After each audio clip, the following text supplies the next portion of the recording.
আসসালামু আলাইকুম রহমতুল্লাহি ওয়া বারাকাতুহু। আউযু বিল্লাহি মিনাশ শাইতানির রাজীম। বিসমিল্লাহির রহমানির রহিম।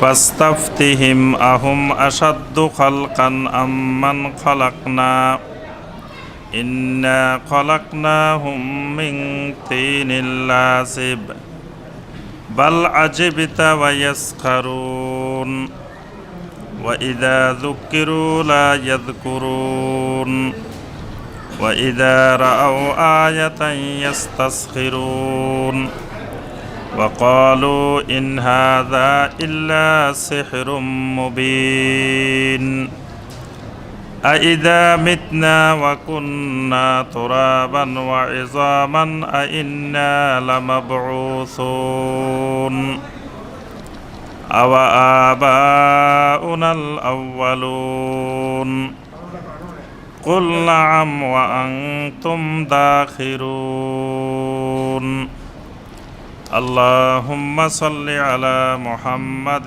وعلى آل محمد كما صليت على إبراهيم وعلى آل إبراهيم إنك حميد مجيد اللهم بارك على محمد وعلى آل محمد كما باركت على إبراهيم وعلى آل إبراهيم إنك حميد مجيد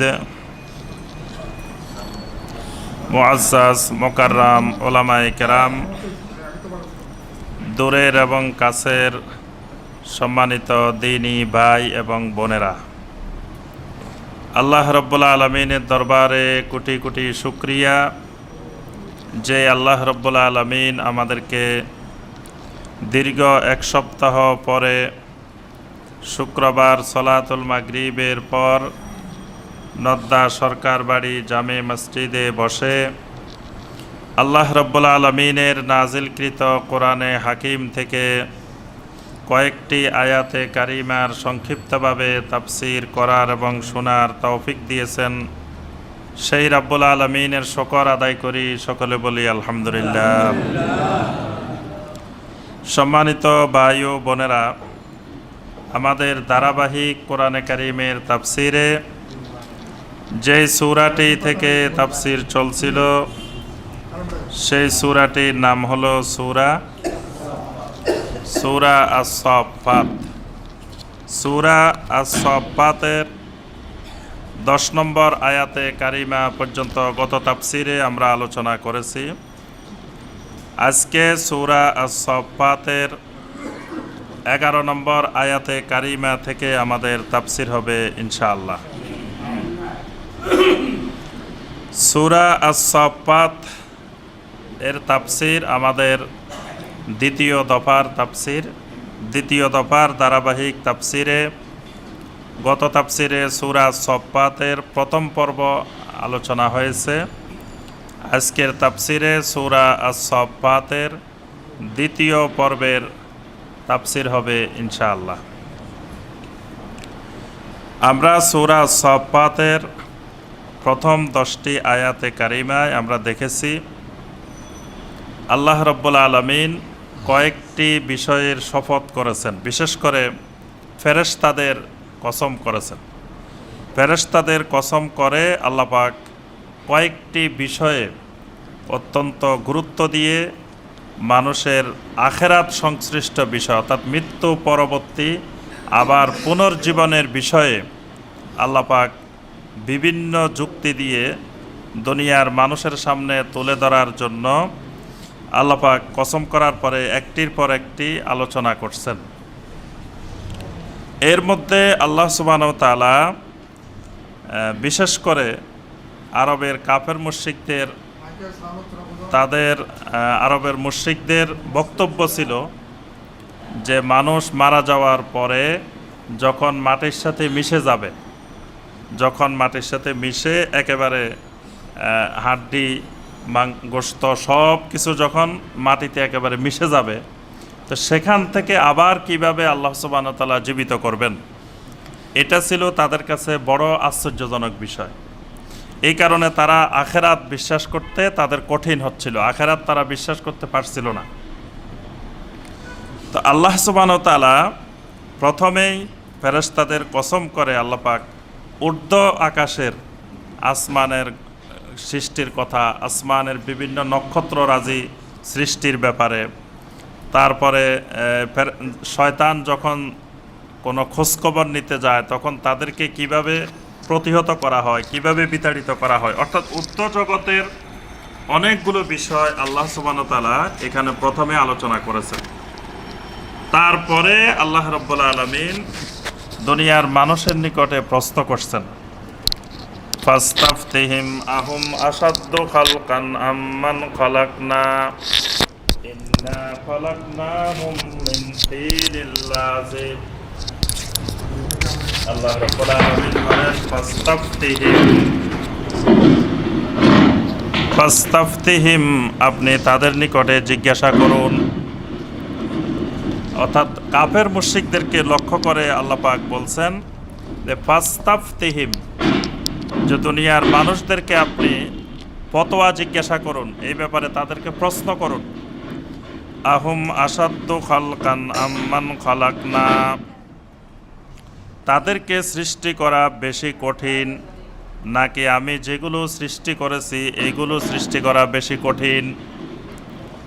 আমি এতক্ষণ পর্যন্ত তোমাদের সামনে যেই সৃষ্টিগুলোর বর্ণনা দিলাম, এই সৃষ্টিগুলো সৃষ্টি করা বেশি কঠিন নাকি তোমাদেরকে পুনরায় সৃষ্টি করা এটা বেশি কঠিন? ইন্না খলাকনাহুম মিন তিনিল লাযিব, আমি মানুষদেরকে সৃষ্টি করেছি এক আঠালো মাটি থেকে। আল্লাহ পাক বলেন যে এই যে আসমানের অবস্থা তোমরা দেখো, তারপরে আসমানের সাথে তোমরা নক্ষত্ররাজি দেখো, তারপরে আকাশে সূর্য দেখো, চাঁদ দেখো, এই যে বিভিন্ন মাখলুকাত, এই মাখলুকাতগুলোকে সৃষ্টি করা কঠিন নাকি তোমাদেরকে সৃষ্টি করা কঠিন? আল্লাহ পাক দুনিয়ার মানুষের নিকট প্রশ্ন রেখেছেন। এরপরে আল্লাহ পাক বলছেন ইন্না খালাকনাহুম মিন তিনিল লাযিব, তোমাদেরকে তো সৃষ্টি করেছি একটি আঠালো মাটি থেকে। আঠালো মাটি মানে আদম আলাইহিস সালামকে যেই মাটিটা দিয়ে বানানো হয়েছে, এই মাটিটা ছিল আঠালো। সেখান থেকে আল্লাহ সুবহানাহু ওয়া তাআলা পর্যায়ক্রমে ধারাবাহিকতা দিয়ে দিয়েছেন, এই আঠালো পদার্থের মাধ্যমেই আল্লাহ পাক মানুষদেরকে সৃষ্টি করেন। আল্লাহ পাক এই কথাটা এই জন্য বলছেন যে তোমাদের তো একবার পৃথিবীতে তোমাদের সৃষ্টির অস্তিত্ব আছে, একবার তোমাদেরকে সৃষ্টি করা হয়েছে, হওয়ার পরে তোমরা মারা গেছো। তো যেটা পৃথিবীতে প্রথমে ছিলই না, সেই বিষয়টি যদি আল্লাহ রাব্বুল আলামিন এইভাবে সৃষ্টি করতে পারেন, তাহলে যেটি একবার সৃষ্টি হয়ে ধ্বংস হয়েছে, তো সেটা সৃষ্টি করা তো আল্লাহর পক্ষে কোনো কঠিন বিষয় নয়। বাল আজিবিতা ওয়াইয়াসখারুন, বরং তোমরা আশ্চর্য হচ্ছ, ওয়াইয়াসখারুন, আর তারা বিদ্রুপ করে। আল্লাহ পাক বলেন বাল আজিবিতা, বরং তুমি আশ্চর্য হচ্ছ যে এই মানুষকে নতুন করে সৃষ্টি করা হবে, এটা নিয়ে আশ্চর্য হচ্ছ। ওয়াইয়াসখারুন, আর তারা ঠাট্টা বিদ্রুপ করে বেড়াচ্ছে, মানে আখিরাত নিয়ে ঠাট্টা করতেছে। যে একজন আরেকজনের সাথে দেখা হইলে বলে যে ভাই শুনো, যে আমরা নাকি মারা যাওয়ার পরে আবার নাকি আমাদেরকে পুনরায় তোলা হবে, হিসাব নিকাশ হবে, কবরে আমাদেরকে জবাবদিহি করতে হবে, এগুলো নিয়ে তারা ঠাট্টা বিদ্রুপ করে। ওয়া ইযা যুক্কিরু লা ইয়াযকুরুন, যখন তাদেরকে উপদেশ দেওয়া হয় তখন তারা উপদেশ গ্রহণ করে না। তাদেরকে কোরআন দিয়ে, সুন্নাহ দিয়ে, যুক্তি দিয়ে, যত কিছু দিয়ে তাদের সামনে দাওয়াত উপস্থাপন করা হয়, আখিরাত উপস্থাপন করা হয়, আল্লাহ পাক বলেন লা ইয়াযকুরুন, তারা ওই সকল উপদেশ গ্রহণ করে না। ওয়া ইযা রাআউ আয়াতান ইস্তাসখিরুন, যখনই আল্লাহর কোনো আয়াত তারা প্রত্যক্ষ করে, আল্লাহর কোনো আয়াতকে তারা দেখে, ইস্তাসখিরুন, সেই আয়াত নিয়ে তারা ঠাট্টা বিদ্রূপ শুরু করে দেয়। মানে আল্লাহ পাকের কোনো নিদর্শন, কোনো আয়াত দেখার পরেও ওই আয়াত থেকে শিক্ষা গ্রহণ না করে তারা সেই আল্লাহর আয়াতটা নিয়ে, নিদর্শনটা নিয়েও ঠাট্টা বিদ্রূপ করে। ওয়াকালু ইন হাযা ইল্লা সিহরুম মুবিন। আর আল্লাহ রাব্বুল আলামিনের ওই আয়াতটা দেখার পরে বলাবলি করে, ইন হাযা ইল্লা সিহরুম মুবিন, এটা তো একটা সুস্পষ্ট জাদু ছাড়া আর কিছুই নয়। মানে যুগে যুগে আম্বিয়া আলাইহিমুসসালাম যতগুলো এরকম আয়াত নিয়ে এসেছেন, মুজিজা নিয়ে এসেছেন, বায়্যানাত নিয়ে এসেছেন, তো তারা এই মুজিজাগুলো, বায়্যানাতগুলো, সুস্পষ্ট দলিলগুলো দেখার পরে তারা বলে, ইন হাযা ইল্লা সিহরুম মুবিন, এগুলা তো সুস্পষ্ট জাদু, জাদু ছাড়া আর কিছুই নয়। আইদা মিতনা ওয়া কুন্না তুরাবান ওয়া ইযামান আইন্না লামাবউসুন। আইদা মিতনা, যখন আমরা মরে যাব, ওয়া কুন্না তুরাবান, আর আমরা মাটি হয়ে যাব, ওয়া ইযামান, আমাদের হাড্ডিগুলো যখন মাটির সাথে মিশে যাবে, আইন্না লামাবউসুন, আমরা কি আবার সেই পুনরায় ওই কবরের ভিতর থেকে পুনরুত্থান হব। মানে বলে যে এগুলা হলো জাদুর কথা। জাদুর কথা মানে কথার কথা। নবী রাসূলেরা যেটা বলে এটা জাদুকরের কথার মতো, যে এটা শুনতে হয়তো ভালো লাগে, কিছুক্ষণ খুব ভালো লাগে, এটা জাদুর মতো। আসলে আমরা মরে যাব, মরার পরে আমাদের শরীর মাটির সাথে মিশে যাবে, হাড্ডি পর্যন্ত মিশে যাবে, তারপরে কি আইন্না লামাবউসুন, এরপরেও কি আমরা আবার মাটি থেকে উঠব? এটা কি কোনো বিশ্বাসের কথা হইতে পারে? এটা কার কথা? কুফফারদের কথা, মুশরিকদের কথা। আওয়া আবাউনাল আউয়ালুন, আবার খালি আমরা উঠব না, বলতেছে আমাদের বাপ দাদারা, পূর্বপুরুষেরা শত শত বছর আগে মারা গেছে, তারাও নাকি উঠবে আবার। আওয়া আবাউনাল আউয়ালুন কুল নাম ওয়া আনতুম দাখিরুন। আল্লাহ পাক বলেন, রাসূল আপনি বলুন, নাম। নাম মানে হ্যাঁ, ইয়েস, হ্যাঁ, তোমরাও উঠবে, তোমাদের বাপদাদারা পূর্বপুরুষ শত শত বছর আগে, হাজার হাজার বছর আগে মারা গেছে, তারাও উঠতে হবে। ওয়া আনতুম দাখিরুন, আর তোমাদের সবাইকে এক জায়গায় একত্রিত করা হবে, সঞ্চয় করা হবে, জমা করা হবে।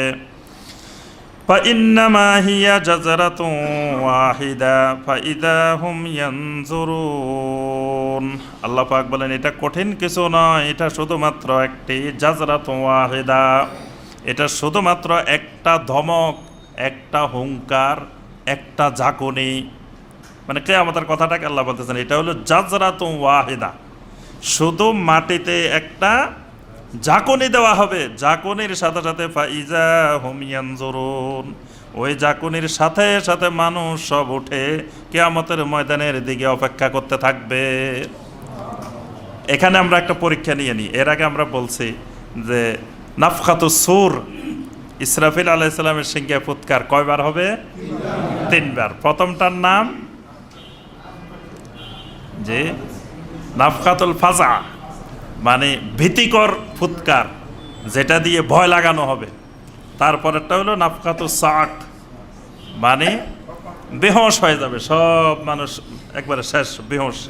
আর 3 নম্বরটা হবে নাফখাতুল কিয়াম লিরাব্বিল আলামিন, আল্লাহর সামনে আবার সব দাঁড়ায় যাবে। এই দাঁড়ানোর জন্য 3য় ফুৎকার। এখানে আল্লাহ সুবহানাহু ওয়া তাআলা 3য় ফুৎকারটার কথা বলতেছেন, বা ইন্নামা হিয়া জাজরাতুন ওয়াহিদা, সেটা শুধুমাত্র একটা ফুৎকার মাত্র। ওই ফুৎকারে জমিনে যখন ঝাঁকুনি দেওয়া হবে, সেটাকে আল্লাহ পাক সূরা আল কারিয়ার মধ্যে বলছেন, এটার নাম কারিয়া। কারিয়া মানে দরজায় আসি কেউ এরকম নক করে না, নড়াচড়া করে না, এটাকে আরবিতে বলা হয় কারিয়া। একবার জাবের রাদিয়াল্লাহু তাআলা আনহু নবী সাল্লাল্লাহু আলাইহি ওয়াসাল্লামের কাছে গেলেন, কারা আল বাব, দরজায় এরকম কারিয়া ঠকঠক করতেছেন। নবী সাল্লাল্লাহু আলাইহি ওয়াসাল্লাম জিজ্ঞাসা করলেন, তুমি কে? তো জাবের রাদিয়াল্লাহু তাআলা আনহু বললেন, আনা। আনা মানে আমি, নাম বলে নাই, খালি বলছে আমি। তো জাবের রাদিয়াল্লাহু তাআলা মনে করছেন আমার কণ্ঠ শুনলে তো নবী সাল্লাল্লাহু আলাইহি ওয়াসাল্লাম বুঝবেন যে আমি কে, যেন নাম বলে নাই, বলছে যে আনা। তো নবী সাল্লাল্লাহু আলাইহি ওয়াসাল্লাম ভিতর থেকে বললেন আনা আনা, মানে আমি, এটা আবার কোন ধরনের জবাব? আমি আবার কি বলতে হবে? আমি জাবের, আমি অমুক, নাম বলতে হবে, চিনলেও বলতে হবে। আমাদের এখন বর্তমানে মোবাইল বের হওয়ার পরে অনেক ভাই ফোন করে কয় ভাই আমাকে চিনতে পারছেন? চিনতে পারলেও ওই কথা না বলে এখানে আদব হইলো যে ভাই আমি অমুক বলছি, কিন্তু উল্টা ওনাকে প্রশ্ন করতেছি যে ভাই আমাকে চিনতে পারছেন? তো ভাই তো ডেলি কত মানুষের কণ্ঠ শুনতেছি, তো কয়জনকে চিনবো আর কয়জনকে বুঝতে পারবো যে অমুক ভাই বলতেছেন? এই জন্য নবী সাল্লাল্লাহু আলাইহি ওয়াসাল্লামের সুন্নাহ হইল নাম বলে দেওয়া, এবং চিনলেও পরিচয় হলেও যে ভাই আমি অমুক জায়গা থেকে অমুক বলছি, তাহলে কথা বলতে দুইজনের সুবিধা। তো এখানে আমরা বলতেছিলাম যে কারিয়া, কারিয়া মানে দরজায় খটখট করা, দরজা নাড়া দেওয়া। তা আল্লাহ পাক বলছেন আল কারিয়া তুমাল কারিয়া ওয়ামা আদরাকা মাল কারিয়া ইয়াউমা ইয়াকুনুন নাসু কাল ফারাশিল মাবথুস। এখানেও আল্লাহ পাক ওই ফুৎকারটা জাজরাতুন ওয়াহিদার কথা বলছেন।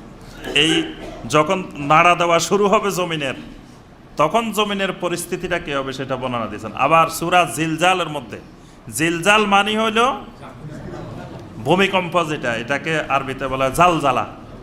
আল্লাহ পাক সূরা জিলজাল নাযিল করছেন, ইজা জুলজিলাতিল আরদু জিলজালাহা ওয়া আখরাজাতিল আরদু আসকালাহা। ওই জাকুনির সাথে সাথে মাটির ভিতরে, জমিনের ভিতরে যা আছে, ওয়া আখরাজাতিল আরদু আসকালাহা, জমিন সব কিছু বমি করে দিবে, বমি করে জমিনের ভিতরে যা আছে সব বের করে দিবে, এমনকি খনিজ পদার্থ যেগুলো আছে সেগুলো বের করে দিবে। মানে জমিনের ভিতরে আর কিছু জমিন রাখবে না, জমিনের পরে সব বের করে দিবে। তা আল্লাহ পাক এখানে বলতেছেন ফা ইন্নামা হিয়া জাজরাতুন ওয়াহিদা, যারা ওই কিয়ামত নিয়ে সন্দিহান, ফা ইন্নামা হিয়া জাজরাতুন ওয়াহিদা, জেনে রাখো এটা শুধুমাত্র একটি বড় ধরনের ঝাঁকুনি মাত্র। ফা ইজা হুম ইয়ানজুরুন, এই ঝাঁকুনির সাথে সাথে মানুষ উঠে আল্লাহর দিকে দৌড়াইতে থাকবে। ওয়াকালু ইয়া ওয়াইলানা হাযা ইয়াউমুদ্দিন, আর চিৎকার করে বলতে থাকবে ইয়া ওয়াইলানা, সর্বনাশ, হাযা ইয়াউমুদ্দিন, এটা তো কিয়ামতের দিন। দুনিয়াতে কতবার শুনেছি কিয়ামত হবে, আখিরাত হবে, নবী রাসূলরা বলছে, দায়ীরা বলছে, কতজন বলছে, বিশ্বাস করি নাই। ইয়া ওয়াইলানা, সর্বনাশ, হাযা ইয়াউমুদ্দিন, এটাই তো সেই কিয়ামতের দিন এসে গেল। মানে দুনিয়াতে মনে করছি যে এসব কিয়ামত কিছু নাই, মৃত্যুর পরে কোনো হিসাব নিকাশ নাই, সর্বনাশ, হাযা ইয়াউমুদ্দিন। দেখি ওই মানুষগুলার কথাই তো ঠিক হয়ে গেল। ওই মানুষগুলা যে বলছিল তাফসিরে, আলোচনায়, ওয়াজ মাহফিলে, বিভিন্ন জায়গায় যে কিয়ামত হবে, মরার পরে আবার উঠতে হবে, হিসাব দিতে হবে, এগুলা তো তখন বিশ্বাস হয় নাই। তখন এই ভিতর থেকে উঠবে আর চিৎকার দিয়ে দিয়ে এটা বলতে থাকবে ইয়া ওয়াইলানা হাযা ইয়াউমুদ্দিন, হায়রে দুর্ভাগ্য, হায়রে সর্বনাশ, এটাই তো কিয়ামতের দিন। হাযা ইয়াউমুল ফাসলিল্লাযী কুনতুম বিহি তুকাজ্জিবুন, ফেরেশতারাও চিৎকার দিয়ে বলবেন হাযা ইয়াউমুল ফাসল, এটাই হলো সেই ইয়াউমুল ফাসল। ইয়াউমুল ফাসল মানে পৃথক করার দিন, ফয়সালার দিন না, পৃথক করার দিন। ফসল মানে আলাদা করা, তো পৃথক করার দিন মানে কিয়ামতের দিনের আরেকটা নাম ইয়াউমুল ফসল। ইয়াউমুল ফসল কেন? আমরা এর আগে সূরা ইয়াসিনের মধ্যে বলে আসছি। সূরা ইয়াসিনের মধ্যে আল্লাহ পাক বলে দিবেন, হ্যাঁ, ওয়ামতাজুল ইয়াউমা আইয়ুহাল মুজরিমুন, হে মুজরিমুনেরা, মুমিনদের থেকে আলাদা হয়ে যাও, পৃথক হয়ে যাও। এদিন আল্লাহ পাক মানুষকে দুই ভাগে ভাগ করে ফেলবেন, পৃথক করে দিবেন। এজন্য এই দিনের আরেকটা নাম হলো ইয়াউমুল ফসল। আল্লাযী কুনতুম বিহি তুকাজ্জিবুন, ফেরেশতারা বলবেন ও কাফের মুশরিকেরা, যেই দিনটাকে তোমরা মিথ্যা প্রতিপন্ন করতে, বিশ্বাস করতে না, এটাই হলো সেই ইয়াউমুল ফসল, এটাই হলো সেই পৃথক হওয়ার দিন। উহশুরুল লাযীনা যালামু ওয়া আযওয়াজাহুম ওয়া মা কানু ইয়াবুদুন, আল্লাহ রাব্বুল আলামিনের পক্ষ থেকে ঘোষণা হবে উহশুরু, তাদেরকে একত্রিত করো, হাসর করো। হাসর মানি একত্রিত করা, মনে রাখবেন হাসরের ময়দান মানি একত্রিত করার ময়দান, হাসর মানি একত্রিত করা। আল্লাহ পাক বলবেন উহশুরু, আজকে সবাইকে একত্রিত করে ফেলো। কাদেরকে? আল্লাযীনা যালামু, যারা জুলুম করছে, যারা জুলুম করেছে ওই জালেমদেরকে এখানে হাসর করো। ওয়া আজওয়াজাহুম, ওই জালেমদের সাথীকে, সঙ্গী সাথীকে। আজওয়াজ মানে এমনি স্বামী স্ত্রী, স্বামী স্ত্রীকে আরবিতে বলা হয় আজওয়াজ। এখানে স্বামী স্ত্রী না, এখানে ওই জালেমদের জুলুম করার ক্ষেত্রে, গুনাহ করার ক্ষেত্রে যারা তাদের সহযোগী ছিল। আব্দুল্লাহ বিন আব্বাস রাদিয়াল্লাহু তাআলা আনহুমা এই আজওয়াজাহুমের তাফসীর করছেন যে সাহিবুজ জানা মা সাহিবিজ জানা, মানে জানাকারী তো জানা একা করে নাই, আরেকজনের সাথে করছে, দুইজনকে নিয়ে আসো, এটাকে আজওয়াজ বলছেন। চুরি করছে তো চুরি তো সে একা করে নাই, যার বাড়ি চুরি করছে তারেও নিয়ে আসো, তো সে কি অপরাধী? দুইজনকে আনা হবে, দুইজনকে আনা হবে। এই জন্য ওই যে যার বাড়ি চুরি করছে সে সাক্ষী দিবে। এই জন্য আল্লাহ পাক বলছে জালেমকেও একত্রিত করো, ওয়া আজওয়াজাহুম, ওই জুলুমের শিকার যে হয়েছে তাকেও আনো। আজওয়াজ মানে সঙ্গী সাথী। আবার কোনো কোনো মুফাসসিরিনে কেরাম বলছেন এখানে প্রত্যেক মানুষকে তার স্বামী বা স্ত্রী সহ একত্রিত করা হবে, এটাকে আল্লাহ পাক বলছেন আজওয়াজ। আবার কেউ কেউ বলছেন যে এখানে সেই গুনাহ করার ক্ষেত্রে তার সাথে আরও যারা দলে ছিল, যেমন ডাকাতের দল তো একটা না, 11-12 জন আছে, 15 জন আছে, 15 জন সবাইকে একসাথে, এটাকে আল্লাহ পাক বলছেন ওয়া আজওয়াজাহুম। এই জন্য জানাজার দোয়ার মধ্যে কিন্তু একটা কথা আছে, জানাজার দোয়া সহিহ মুসলিমের যেটা, এটা পারেন তো নাকি? কে কে পারেন দেখি একটু হাত তোলেন তো, যদি মনে কষ্ট না নেন। আল্লাহুম্মা গফির লাহু ওয়ারহামহু ওয়া আফিহি ওয়াফু আনহু, এটা কয়জনে পারেন? মাশাআল্লাহ, এদিকে 4 জন পাওয়া গেছে, এদিকে আছেন, বাম দিকে দেখে একজনও নাই। এটা সবাই নিজেরাও শিখতে হবে, সন্তানদেরকেও শিখাইতে হবে।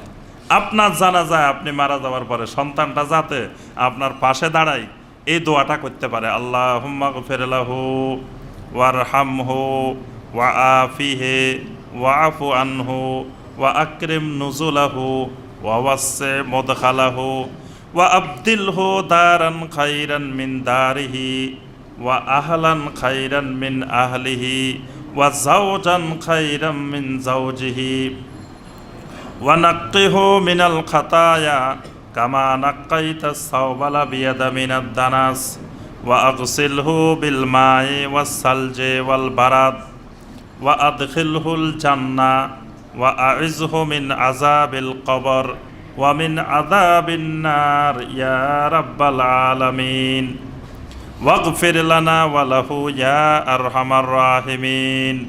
এই দোয়াগুলো যাতে সন্তান আপনার লাশের পাশে দাঁড়ায় করতে পারে, এই ব্যবস্থা করতে হবে। তো নিজেও পারবেন না, সন্তানকেও শিখাবেন না, তা কী লাভ হইল? দুনিয়াতে আসাই তো বৃথা, আসারে তো দরকার ছিল না। দুনিয়ার ব্যবসা বাণিজ্য সব ছেলেদেরকে শিখাইতেছেন যে বাবা আমি মরে গেলে ব্যবসা বাণিজ্য এইভাবে মানুষের এমনি এমনি ঠকাইতে হয়, এমনি ওজনে কম দিতে হয়, এমনি করতে হয়, এইভাবে হলে ব্যবসা ভালো হয়, এগুলো সব শিখাইতেছি সন্তানকে। কিন্তু আমি মারা গেলে আমার পাশে দাঁড়ায় যে একটু দোয়া করবে, সে দোয়াটা কিন্তু শিখানো হচ্ছে না। আর অনেকে মনে করে এখনো অনেক সময় আছে, এত তাড়াতাড়ি কি মরবো নাকি, এত তাড়াতাড়ি মরবো নাকি, এখনো বৃদ্ধ হই নাই, বৃদ্ধ হইলে মারা যাবো, সন্তানের আরও তো অনেক দেরি আছে, আস্তে ধীরে শিখাবো। ওই শিখাতে শিখাতে দেখবেন যে যেদিন মারা গেছে না শিখানো হয় নাই, এইভাবেই চলে যাবে বছরকে বছর, শিখানো হবে না, ওই সন্তান আপনার জানাজাও পড়াইতে পারবে না। তো এখানে আমরা যে এই কথাটা এই জন্য বলছি, এই দোয়ার মধ্যে একটা বাক্য আছে ওয়া যাওজান খাইরাম মিন যাওজিহি, আল্লাহ আমার আব্বাকে অথবা আমার আম্মাকে যেই কবরে রেখে গেলাম এখানে একা একা রেখে গেলাম। দুনিয়াতে কিন্তু আমার আব্বা আমার আম্মা একা একা ছিল না, আমার আব্বার সাথে কত বন্ধু বান্ধব সঙ্গী সাথী থাকতো, প্রতিদিন সকাল বিকাল আড্ডা বসতো, আলাপ আলোচনা করতো, কথা বলতো, প্রত্যেকটা মানুষের আছে না? তারপরে আমার মায়ের সাথে কত বন্ধু বান্ধব সঙ্গী সাথী ছিল। আমরা আগে ছোটোবেলায় দেখতাম বিকেলবেলায় গ্রামের মহিলারা সবাই এসে পানের বাটা নিয়ে, পান চিনেন তো? হ্যাঁ, পানের বাটা নিয়ে বসে মহিলারা পান খাইতো আর সবাই গল্প করতো। হ্যাঁ, তো এখন তো কবরে তো আর পান খাওয়ারও নাই, গল্প করারও কেউ নাই, মারা রাখছি তো একা। আল্লাহর কাছে দোয়া করতে হবে, ওয়াজাওজান খাইরাম মিন জাওজিহি, আল্লাহ আমার মায়ের জন্য, আমার বাবার জন্য দুনিয়ার সঙ্গী সাথী বন্ধু বান্ধবদের থেকে উত্তম সঙ্গী সাথীর তুমি ব্যবস্থা করে দাও। সুবহানাল্লাহ। নেককার দিনদার হলে আল্লাহ পাক কবরের মধ্যেও ওই বন্ধু বান্ধব, জান্নাতি বন্ধু বান্ধব, জান্নাতি সঙ্গী সাথীর ব্যবস্থা আল্লাহ করে দিবেন। সুবহানাল্লাহ। তো সেখানে জাওজান খাইরান মানে স্বামী না, স্বামী স্ত্রী না, জাওজান খাইরান মিন জাওজিহি মানে তার সঙ্গী সাথী বন্ধু বান্ধব এইরকম কথা বলার জন্য, চলাফেরা করার জন্য এদেরকে আল্লাহ তুমি ব্যবস্থা করে দিও। সুবহানাল্লাহ। তো এখানে আল্লাহ পাক বলতেছেন হাসরের ময়দানে একত্রিত করা হবে। উহশুরুল্লাযীনা যালামু ওয়া আযওয়াজাহুম, আল্লাহ পাক বলবেন জালেমদেরকে একত্রিত করো, তাদের সঙ্গী সাথীদেরকে একত্রিত করো। ওয়ামা কানু ইয়াবুদুন, এবং তারা যাদের ইবাদত করত, মিন দুনিল্লাহ, আল্লাহকে বাদ দিয়ে, আল্লাহ সুবহানাহু ওয়া তাআলাকে বাদ দিয়ে যে সকল মাবুদদের ইবাদত করত, ওই মাবুদদেরকেও ধরে নিয়ে আসো। তাদেরকে একা আনলে হবে না, তাদেরকে জালেমদেরকে আনতে হবে, জালেমদের সঙ্গে সাথীদেরকে আনতে হবে, এবং তারা আল্লাহকে বাদ দিয়ে যাদের ইবাদত করছে তাদেরকেও নিয়ে আসো।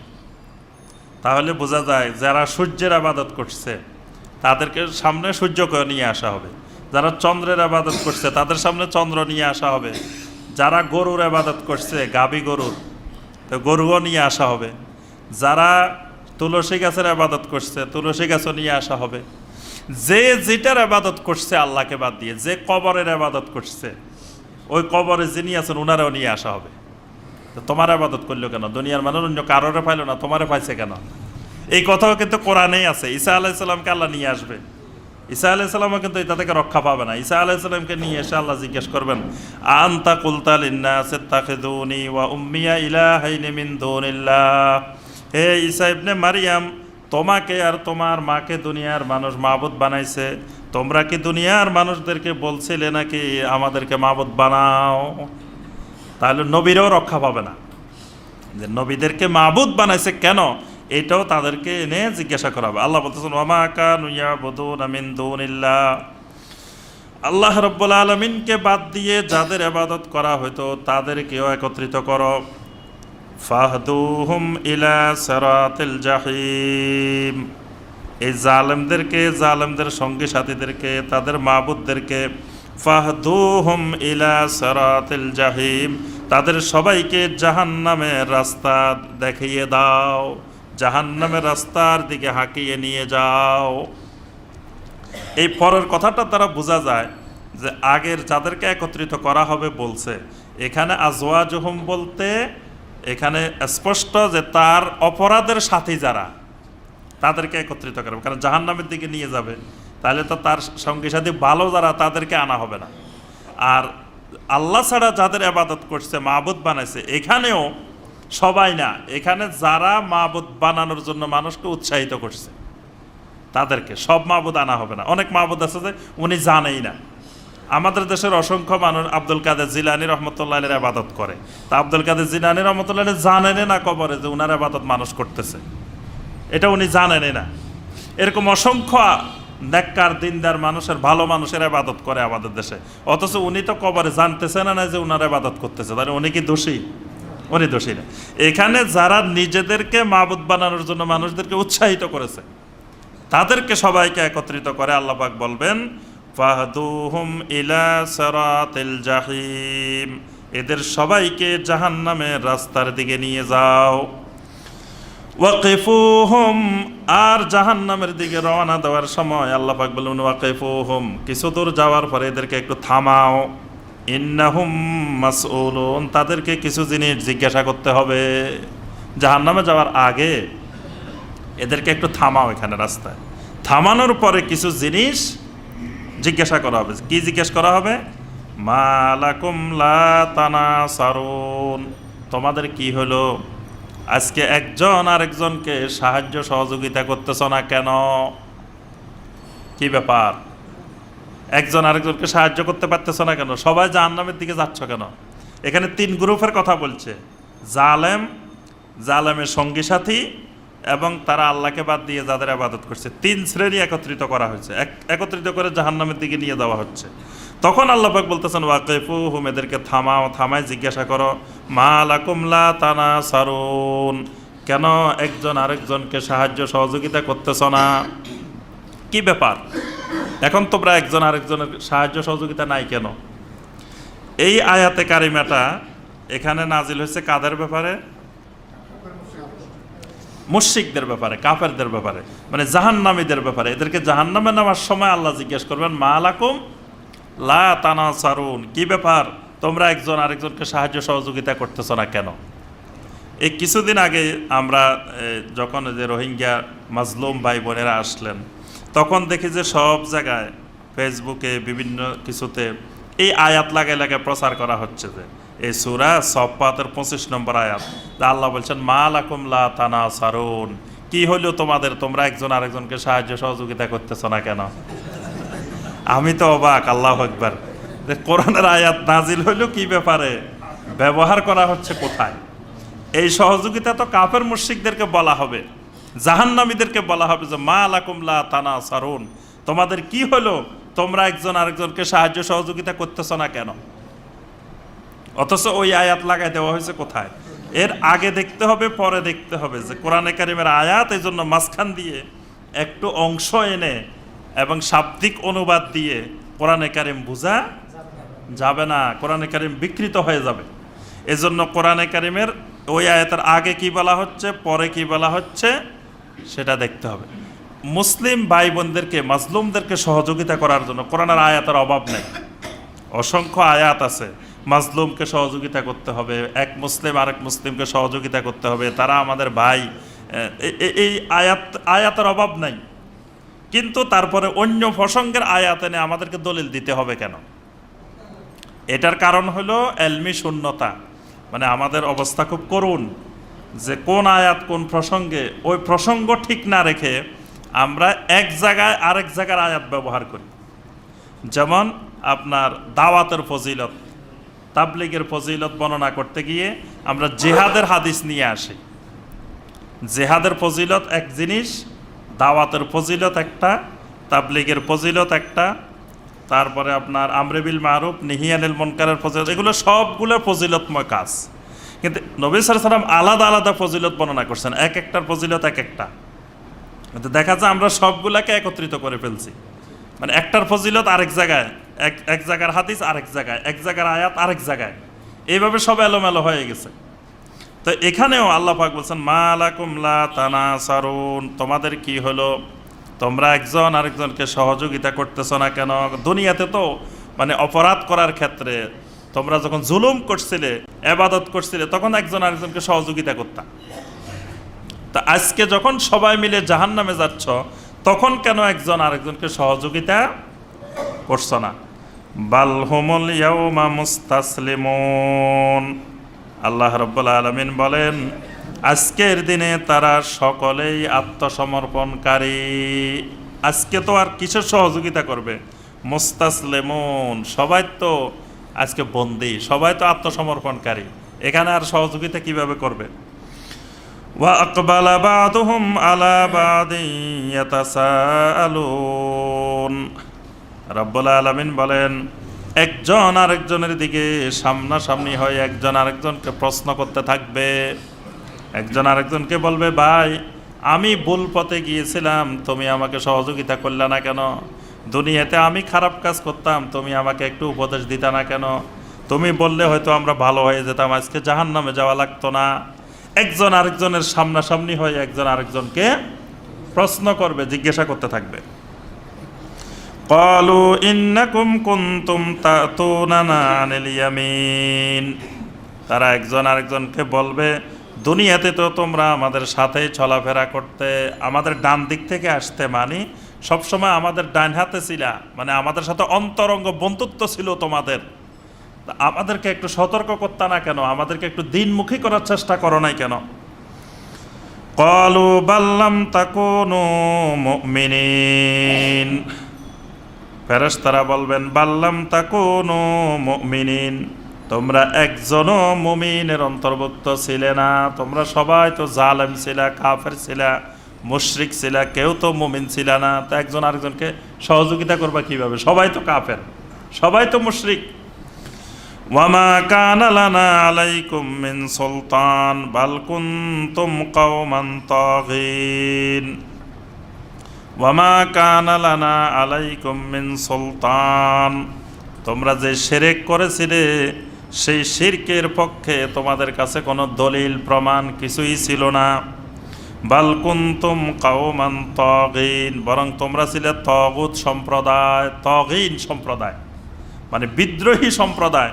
তোমাদের কাছে শিরক করার পক্ষে বিপক্ষে কোনো দলিল প্রমাণ কিছুই ছিল না, কিন্তু তোমাদের দলিল প্রমাণ বিহীন তোমরা এই শিরকের কাজ করেছো, আমাদের ইবাদত করছো, আমাদেরকে মাবুদ বানাইছো। ফাহাক্কা আলাইনা কাউলু রাব্বিনা ইন্না লাযাইকুন। একজন আরেকজনকে বলবে ফাহাক্কা আলাইনা কাউলু রাব্বিনা, আজকে আমাদের রবের কথা আমাদের উপরে সত্য হয়ে গিয়েছে।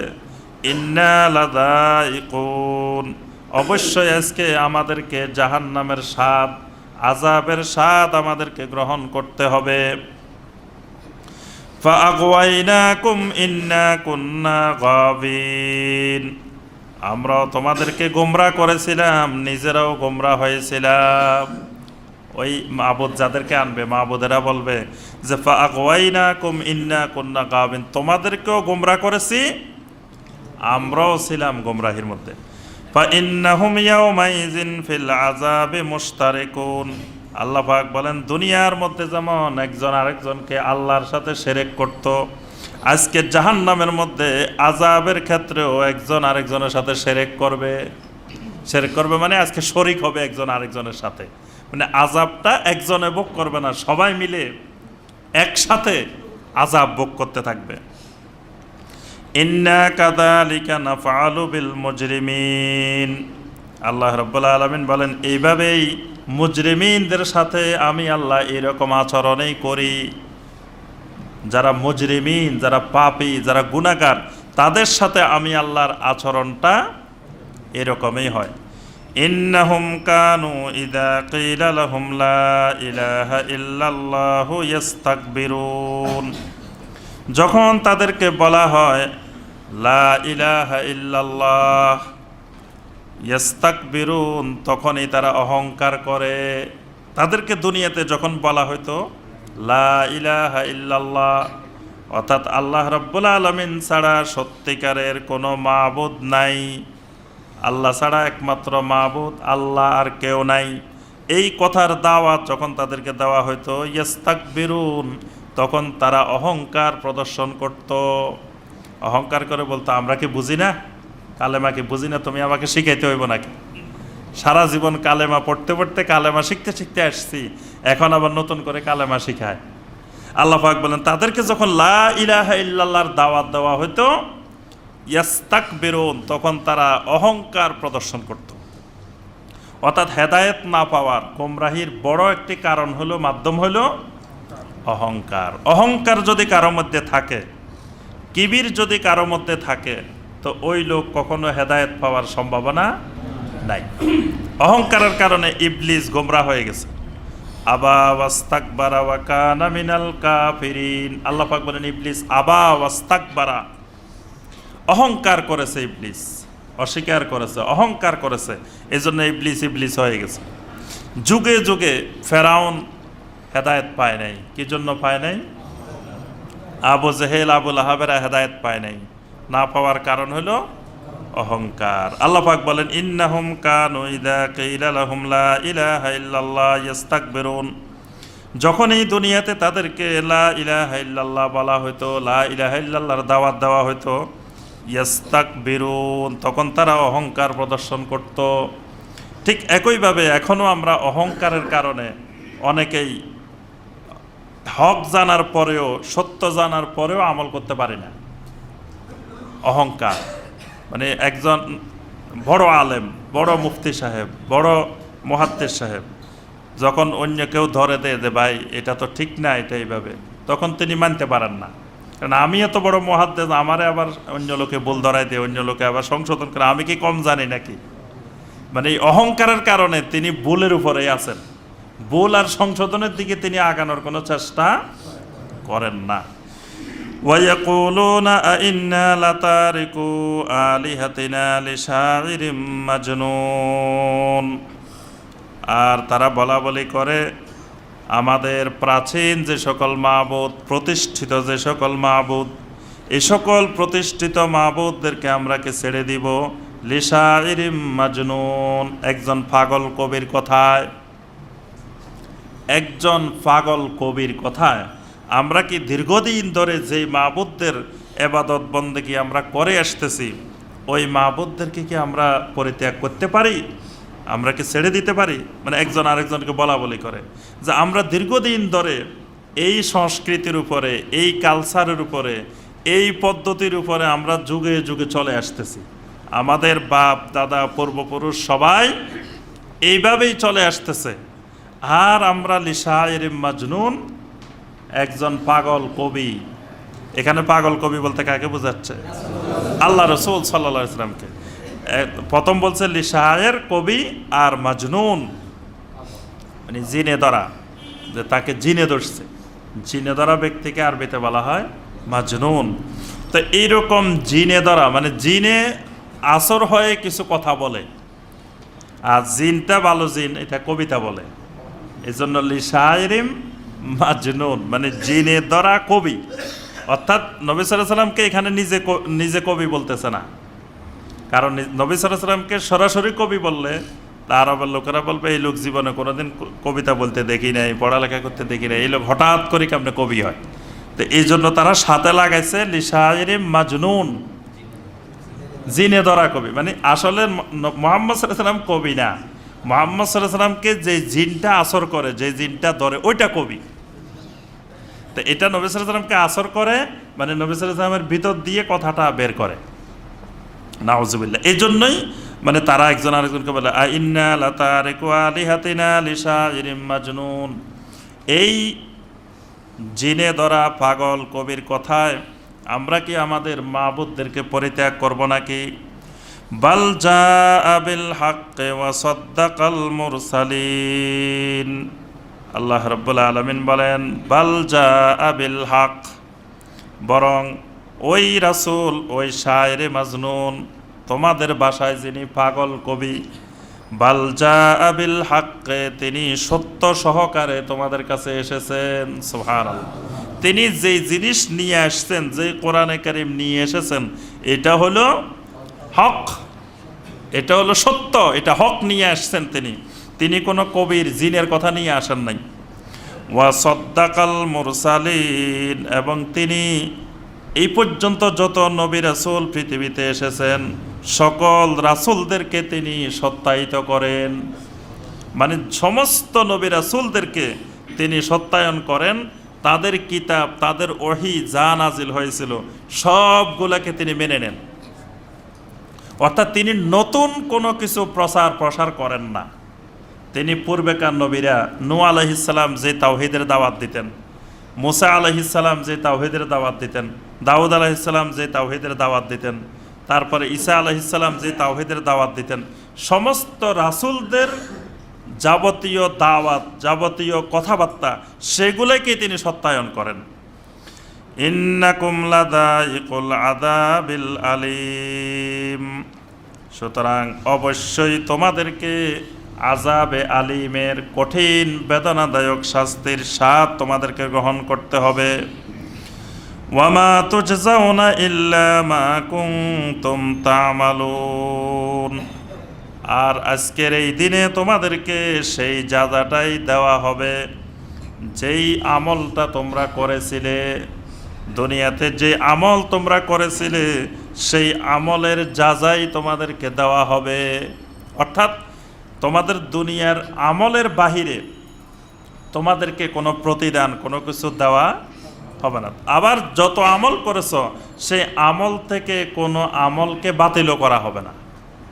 অর্থাৎ সমস্ত আমলের প্রতিদান, সমস্ত আমলের উজরত, সমস্ত আমলের প্রতিদান আজকে কিয়ামতের ময়দানে পাওয়া যাবে। ইল্লা ইবাদাল্লাহিল মুখলাসিন, তবে আল্লাহর কিছু বান্দা থাকবেন যেই বান্দাগুলো হবে মুখলাসিন। সুবহানাল্লাহ। কিয়ামতের ময়দানে আল্লাহর কিছু আলাদা বান্দা থাকবেন, এই বান্দাগুলো হলেন ইবাদাল্লাহিল মুখলাসিন। এরা হলো ইখলাসের বান্দা, মুখলেস বান্দা, একনিষ্ঠ আল্লাহমুখী বান্দা। এজন্য ইবাদত আল্লাহর কাছে কবুল হইতে হলে এক নম্বর যে শর্তটা সেটা কি? ইখলাস। ইখলাস ছাড়া আল্লাহ সুবহানাহু ওয়া তাআলা কোনো ইবাদত বন্দেগী কবুল করেন না। সূরা আল বাইয়িনাতের মধ্যে আল্লাহ পাক বলছেন, ওয়ামা উমিরু ইল্লা লিয়াবুদুল্লাহা মুখলিসিনা লাহুদ্দিন। আল্লাহ পাক সমস্ত ইবাদত করার তোমাদেরকে নির্দেশ দিচ্ছেন যে আল্লাহর ইবাদত করতেই হলে সেই ইবাদত করতে হবে মুখলিসিনা লাহুদ্দিন। একমাত্র ইবাদতটা খালেসভাবে আল্লাহর জন্য নির্দিষ্ট করতে হবে। একসাথে দুইজনকে সন্তুষ্ট করার জন্য কোনো ইবাদত করা হলে আল্লাহও সন্তুষ্ট হবে না, আরেক মাবুদও সন্তুষ্ট হবে না। মানে ইবাদতটার মধ্যে নিয়ত, ইখলাস, একনিষ্ঠতা থাকতে হবে একমাত্র আল্লাহর জন্য। এই কথাটা আমরা অনেকবার উদাহরণ দিয়ে দিয়ে বলি যে অনেক সময় আমরা এক ইবাদত দিয়ে দুই কাজ করতে চাই। মানে আমরা অল্প পরিশ্রমে বেশি লাভ চাই। এটা হলো আমাদের একটা চিরাচরিত অভ্যাস। এই জন্য দেখা যায় আমল করি একটা, তো এক আমল দিয়ে দুই কাজ করে ফেলি। যেমন রমাদান মাস আসলো, রমাদান মাসে আমরা জাকাত দেওয়ার চেষ্টা করি। তো চিন্তা করি জাকাত যখন দিবই, তো জাকাতে এক কাজে দুই কাজ করে ফেলি। সেই কাজ হলো ঢাকা শহরে বিভিন্ন দোকানে লেখা থাকে এখানে জাকাতের শাড়ি, জাকাতের লুঙ্গি পাওয়া যায়। অর্থাৎ জাকাতের উদ্দেশ্যে আলাদা করে নিম্নমানের কিছু কাপড় চোপড় বানানো হয়। সুতরাং এখান থেকে নিম্নমানের কিছু লুঙ্গি, কিছু শাড়ি কিনে নিলাম, কিনে কয়েক টাক ভরে এলাকায় নিয়ে গেলাম। এলাকা বিশাল প্রচার হয়ে গেল, মাইকিং করা হলো যে অমুক সাহেব, অমুক চৌধুরী, অমুক বইয়া, অমুক পাটোয়ারি আজকে অমুক দিন জাকাত দিবেন। হাজার হাজার মানুষ একত্রিত হলো, সবাইকে একটা করে শাড়ি, একটা করে লুঙ্গি বা একটা করে কিছু দেওয়া হলো।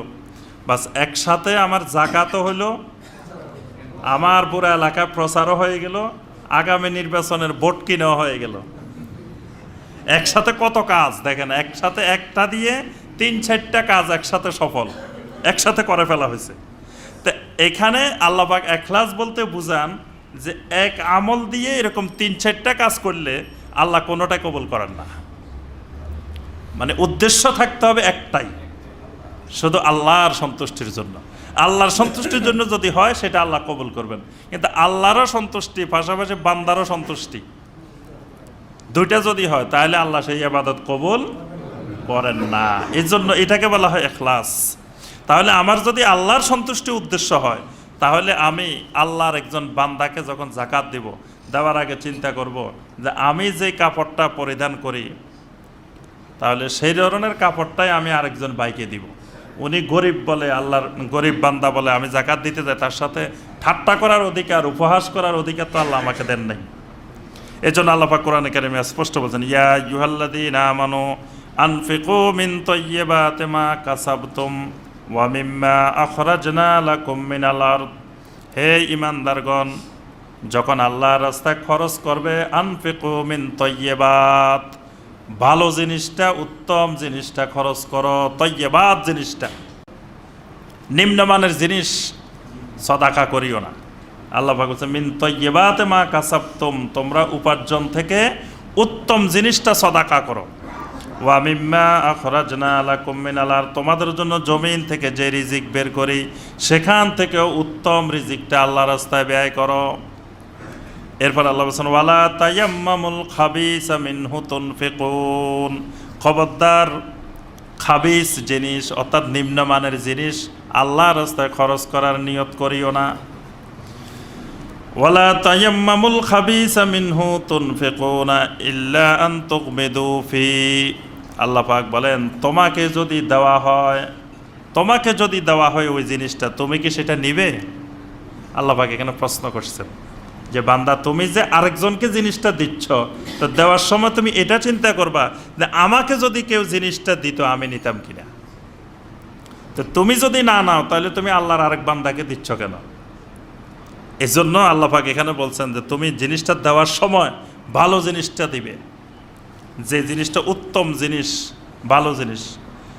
কিন্তু আমরা দেখা যায় আল্লাহর রাস্তায় দিতে গেলে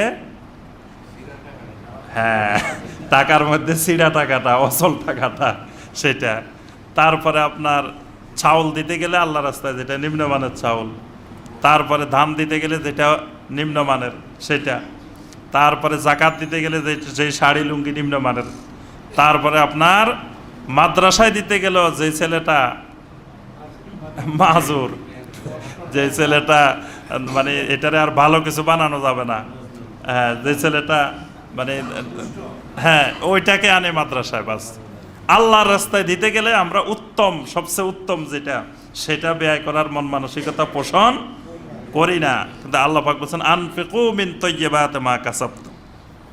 তাহলে মানে যদি আমি ইখলাস থাকে আমার ইবাদতের মধ্যে, তাহলে আমার ইখলাস হবে যে আমি কাউকে দেখানো, শোনানো, বলা, প্রচার প্রসার আমার দরকার নাই। আমি যে আল্লাহকে দেখানোর জন্য আমি করতেছি, সেই আল্লাহ রাতের অন্ধকারে দিলেও দেখে, সেই আল্লাহ গোপনে দিলেও দেখে। যেভাবে আমি দান সদাকা করি সব সেই আল্লাহ পাক দেখেন। এবাদত বন্দেগী করার ক্ষেত্রে ফরজ এবাদত প্রকাশ্যে করা হবে, ফরজ এবাদত প্রকাশ্যে, কিন্তু নফল এবাদত গোপনে গোপনে। আমি নফল নামাজ পড়বো, মসজিদে বসে বসে নফল নামাজ পড়বো না। নফল নামাজটা পড়বো কোথায়? ঘরে গিয়ে। নফল নামাজ ঘরে পড়লে সওয়াব বেশি মসজিদের থেকে, আর ফরজ নামাজ পড়তে হবে মসজিদে। আমরা করি উল্টা, ফরজ নামাজ পড়ি ঘরে, আর মাঝে মাঝে নফল নামাজ পড়ার জন্য মসজিদে আসে। দেখবেন আমাদের দেশের অনেক মুসল্লি আছে, শবে বরাতের রাত্রি, শবে কদরের রাত্রি, এরকম বিশেষ বিশেষ রাত্রি আসলে নফল নামাজ পড়ার জন্য মসজিদে চলে আসে। অথচ নফল নামাজ পড়ার উত্তম জায়গা হলো ঘর। ফরজ নামাজ পড়ার জন্য মসজিদে আসবে, কিন্তু ফরজ নামাজের জন্য মসজিদে আসে না। ফরজ নামাজের মুসল্লি হিসাবে আমরা অনেক ভাইকে দেখি না, কিন্তু নফল নামাজের মুসল্লি হিসাবে আমরা অনেক ভাইকে দেখি। রমজানে তারাবি পড়ার জন্য অনেক ভাইকে দেখি, কিন্তু এশার জামাতে সারা 11 মাস দেখি না। কিন্তু আমাদের হওয়ার কথা ছিল উল্টা, মানে এটার হলো আমাদের এখলাসের অভাব, এখলাস। আর বেশি বেশি নফল নামাজ পড়লে মানুষ মনে করবে যে এ তো খুব আল্লাহওয়ালা মানুষ, আল্লাহর ওলি পাওয়া গেছে, যে বেশি বেশি ইবাদত বন্দেগী করে, বেশি বেশি নফল নামাজ পড়ে। কিন্তু ঘরে পড়লে দেখবে কে? আমাকে আল্লাহর ওলি বলবে কে? বুজুর্গ তো কেউ বলবে না, ঘরে পড়লে তো কেউ দেখবে না, এই জন্য দেখাইতে হবে। এরপরে আল্লাহ রাসূল সাল্লাল্লাহু আলাইহি ওয়াসাল্লাম একটা হাদিসে বলছেন যে তোমরা যখন, রিয়া হলো ওই জিনিস যে তুমি নিজে যখন নামাজ পড়তেছো একাকী, তখন তুমি কি রুকু করতেছো, কি সাজদা করতেছো, কি তাসবিহ পড়তেছো কোনো খেয়াল নেই। কিন্তু যখনই দেখলা যে অন্য কেউ তোমাকে দেখতেছে, তখন আবার খুব সুন্দর করি যে আমাকে আরেক ভাই দেখতেছে, আমি নামাজটা একটু খুব সুন্দর করে পড়ি, না হয়তো সে বলবে যে এ তো কি নামাজ পড়ে। আরেকজনের দেখার পরে তোমার নামাজের ব্যাপারে তুমি সতর্ক হইলে, নবী সাল্লাল্লাহু আলাইহি ওয়াসাল্লাম বলেন এটা হলো রিয়া, এখানে ইখলাসের অভাব। কারণ আমার ইবাদত হবে আনতা আবুদাল্লাহ কান্নাকা তারা ফা ইল্লাম তাকুন তারাহু ফা ইন্নাহু ইয়ারাক। আল্লাহর ইবাদত এমনভাবে করবে যেন তুমি আল্লাহকে দেখতেছ। ফা ইল্লাম তাকুন তারাহু ফা ইন্নাহু ইয়ারাক, যদি তুমি আল্লাহকে না দেখো আল্লাহ রাব্বুল আলামিন তোমাকে দেখতেছেন। সুবহানাল্লাহ। তাহলে ইবাদত করতে হবে আমি আমার আল্লাহকে দেখতেছি, আল্লাহকে যদি নাও দেখি তো আল্লাহ তো আমাকে দেখতেছে। বাস এই দৃষ্টিভঙ্গি যদি থাকে তখনই অন্তরের মধ্যে ইখলাস তৈরি হবে।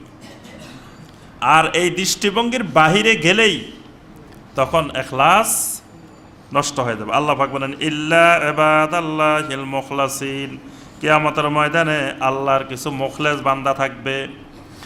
উলাইকা লাহুম রিজকুম মালুম। আল্লাহু আকবার। এই মুখলেসিন বান্দাদের জন্য আল্লাহ পাক সুপরিচিত চিহ্নিত রিজিকের ব্যবস্থা রাখবেন। সুবহানাল্লাহ। কিয়ামতের ময়দানে দীর্ঘ সময় বিচার আচার চলবে।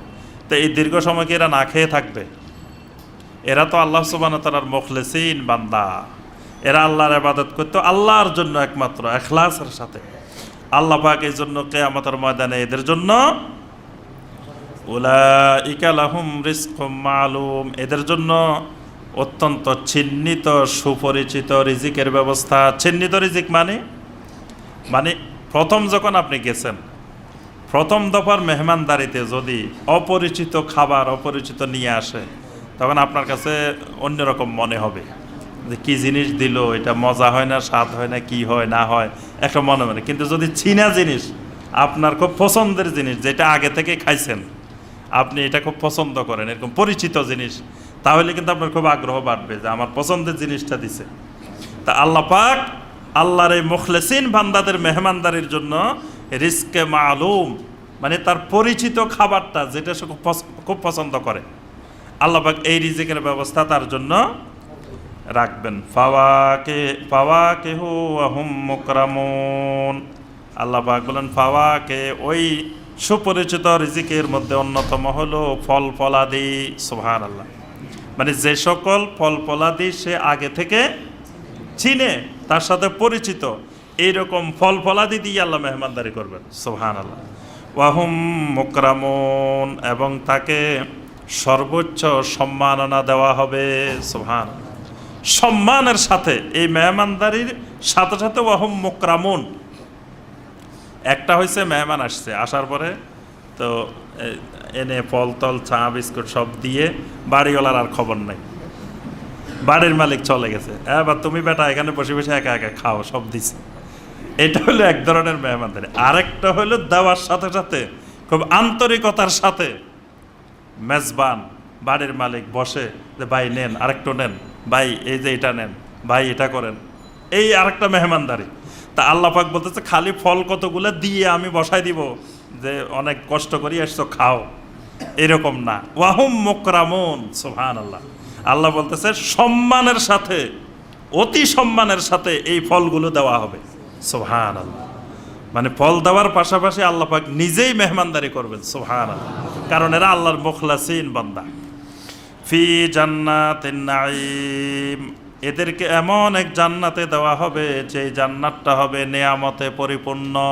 সুবহানাল্লাহ, ওই জান্নাতের বড় পরিচয় এটা জান্নাতুন নাঈম, অর্থাৎ এটার মধ্যে শুধু নেয়ামত আর নেয়ামত, নেয়ামতে ভরপুর, নেয়ামতে পরিপূর্ণ এক জান্নাত। আলা সুরুরিম মুতাকাবিলিন, সুবহানাল্লাহ। এটার ফার্নিচারগুলো, খাটগুলোকে এমনভাবে সাজানো হয়েছে, আলা সুরুরিম মুতাকাবিলিন, এই সোফার মধ্যে, চেয়ারের মধ্যে এইভাবে হেলান দিয়ে দিয়ে কয়েকজন মিলে সামনাসামনি বসবে। মুতাকাবিলিন মানে একজন এদিকে বসবে, আরেকজন এদিকে বসবে, আরেকজন এদিকে, আরেকজন এদিকে, এইরকম কয়েকজন মিলে জান্নাতের ভিতরে বসবে। দেখেন আপনি কি সুন্দর চিত্র আল্লাহ পাক এখানে চিত্রায়ন করতেছেন। আলা সুরুরিম মুতাকাবিলিন, যে এইভাবে তারা পরস্পর সামনাসামনি হয়ে গল্প করার জন্য জান্নাতের মধ্যে বসবে।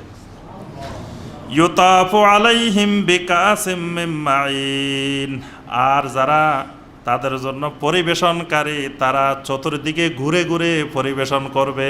সুবহানাল্লাহ, ইউতাফু আলাইহিম মানে তাওয়াফ করবে, তাওয়াফ মানে প্রদক্ষিণ করা, মানে এরা তো এইভাবে বসে আছে, বসে গল্প করতেছে, আর আল্লাহ পাক জান্নাতের ভিতরে গালমান সেবক রাখছেন সেবা যত্ন করার জন্য। এই তারা এসে ঘুরে ঘুরে চতুর্দিকে, একবার এখান দিয়ে একবার এখান দিয়ে, স্যার আপনার কি লাগবে, স্যার নেন, এইভাবে করে করে তারা দিতে থাকবে। সুবহানাল্লাহ, বিকাসিম মিন মাইন, বিভিন্ন পাত্রে, মানে যত রকমের জান্নাতের পাত্র আছে, বিভিন্ন ধরনের আপনার কাপ, বিভিন্ন ধরনের পাত্র, বিভিন্ন ধরনের গ্লাস, বিভিন্ন ধরনের এক এক খাবারের জন্য এক এক পাত্র। সুবহানাল্লাহ, আবার এক গ্লাস দিয়ে দুদিন খাওয়া লাগবে না, এক গ্লাস একবার খাইছেন শেষ, তারপরে আবার যেই পাত্রে একবার আনা হয়েছে ওইটা একবারেই শেষ, আর দ্বিতীয়বার আনা হবে না। আল্লাহ পাক বলছেন বিকাসিম মিন মাইন, এইভাবে পান পাত্র নিয়ে, শারাবের পাত্র নিয়ে ওই সেবকেরা চতুর্দিক প্রদক্ষিণ করতে থাকবে। সুবহানাল্লাহ, বাইদা আল্লাযাতিল লিশারিবিন, এবং যেই পান পাত্রের মধ্যে যে পানীয়গুলো নিয়ে আসবে, পানীয়গুলো হবে বাইদা। বাইদা মানে বুঝেন, হ্যাঁ, বাইদার এক অর্থ ডিম, এখানে বাইদা মানে শুভ্র সাদা, মানে এই পানীয়গুলো জান্নাতের পানীয়, মানে এগুলো পচা পানীয় না, এগুলার মেয়াদ চলে গেছে এরকম না, এগুলা ম্যাঙ্গোর কথা বলি মিষ্টি কুমড়া এরকমও না, এগুলা হলো বাইদা, একেবারে শুভ্র সাদা। আবার হবে কি লাজ্জাত, লাজ্জাত মানে লাজিজ হলো সুস্বাদু, মানে কঠিন স্বাদ।